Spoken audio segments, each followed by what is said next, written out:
John, in reading some of the quasi-fine print on this, I find that no deal itself has been had, just that the Chinese have agreed in broad strokes to buy more goods from the United States. Now, whether that's enough to take this $350 to $400 billion trade gap between our two countries and lower it substantially is anyone's guess. But that is the gist of the market's hopes, right? It is, and part of the market's hopes right now is that the trade war is off the table, as Secretary Mnuchin said yesterday on Fox with Maria Bartiromo. That is a big deal. Look, when they first came out with these tariffs, I did not think they were a good idea. The market did not think they were a good idea. Fortunately, now the administration believes that they are not a good idea, and the administration is now smart enough and doesn't have too big an ego that they can back off those tariffs and actually do something that will actually benefit our country. This trade deficit, by the way, listen to Art Laffer, it's not necessarily a bad thing. I think it's wrong to arbitrarily go after a number such as 100 or 200 billion to reduce just to reduce it. I don't think China is going to agree to that.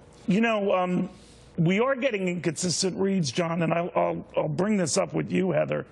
There are differences of opinions of whether tariffs for the time being are off the table as a lever or leverage, if you will, because the trade representative, Robert Lighthizer, said they are. Steve Mnuchin said they're not. So adding Wilbur Ross to the mix, where he kind of tried to find a middle ground, I don't know if they're on the same page. You?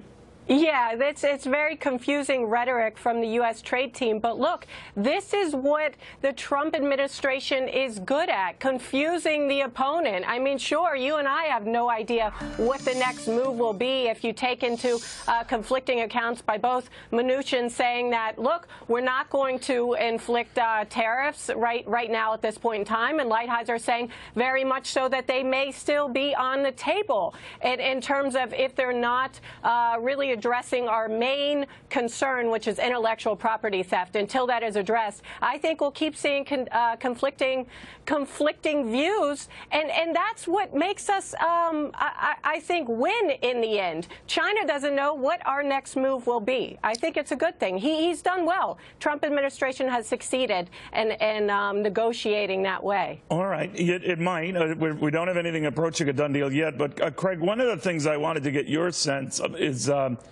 whether we have to get the deficit down or the gap between our countries down by a set amount. The Chinese say no, we say yes, but can the administration leave with a commitment on the part of the Chinese that we would obviously see in trade figures that come out every month that would show that gap narrowing?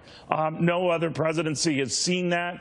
The gap between our two countries has grown through Republican and Democratic administrations alike, so that could be deemed a victory. What do you think?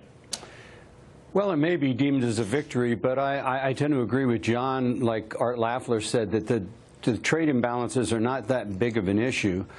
I do find it very, very suspicious that we know two people for sure that know where they're at, and that's Xi and Lao. Okay, on the Chinese side. Right. We have Mnuchin all over the place. We have, Lighthizer, thank you very much. Navarro, Ross, everybody is in a different position. And Heather may be right. This may be to distract the opponent. But I think we should have a concerted message. And, Neil, I believe the reason why you saw this back off, like we saw with the ZTE situation, right, like we saw with some of the other concessions with the Chinese, is that we're getting very close to the June 12th deadline where we got to sit down with Kim Jong-un. And we need the Chinese to make those talks successful. I think you just hit the nail on the head, as you always do. And I think, John, one of the things that's come up is we could demand, maybe would prefer to demand a lot more the Chinese, but if we can get progress on a commitment on their part to buy more American goods ahead of this June 12th North Korean summit, that's fine. That's a good start. What do you think?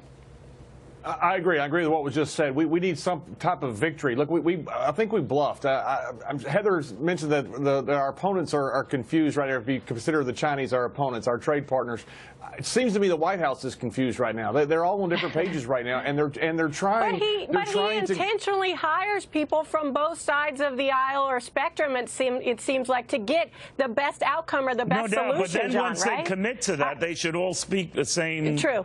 policy, right? Yeah, but you have one side that wants status quo. You know, we don't want to ruffle the markets. Let's keep everything as is. Then you have the other side that says Chinese is a predator. We've got to do whatever it takes, even if it means disrupting the American markets, to bring these guys to heel. And I think that mixed signal, while Heather may be absolutely correct, it may be throwing our opponents off, but make no mistake about it, Xi and Lao, these guys, they think in dynasties, Neil. They don't think in years or decades. They think in terms of dynasties. And that's one thing you have to always remember when you're dealing with the Chinese. They're just not looking for what's going to happen tomorrow. And when I saw this back off, like, look, $50 billion worth of sanctions were supposed to go, or tariffs were supposed to go into place next week. That's not going to happen. And listen to the comments of Mnuchin. They were so ambiguous. And then you look at the Chinese Well, he's part of that run mainstream crowd that doesn't want to rock the boat, you know, whatever people's opinions of that. The others, you know, the Lighthisers and some of these others are, Navarro particularly, much more throw a trade grenade and see what happens. But Heather, does that signal to you that this buys them time, or do you want to see a commitment on the part of the Chinese that spells out exactly how much they intend to buy? Of course, I think it's important to see a commitment and some type of plan or strategy, specific numbers on paper versus before we can just call this a win, because I know we're targeting $200 billion, the deficit, for them to buy $200 billion more of our stuff. And they said they'll buy more U.S. goods, but they have not said exactly how much yet. All right, John, we do know, I think, the Commerce Secretary is going to be back in China next week. Something fast is developing here, or it could just all unravel. If they have an accord that spells out with a little bit more meat and details, but it isn't everything the administration wanted, how would traders react? I think traders are going to react great. I think the traders are going to react great because the trade war is off the table. If they can claim a victory in some way, they sent over their A team, they got basically nothing out of it. It's off the table for now. It's off the table for now. Yes. And if you have an agreement and the U.S. can claim victory, China can claim victory, traders are going to be very happy about that. I think that is the perfect scenario, especially going into June 12th with the North Korean meeting. But as far as traders in Wall Street, if both sides can just claim victory here, nothing really substantive is going to be done. They're not going to deal with theft of intellectual property. Go ahead.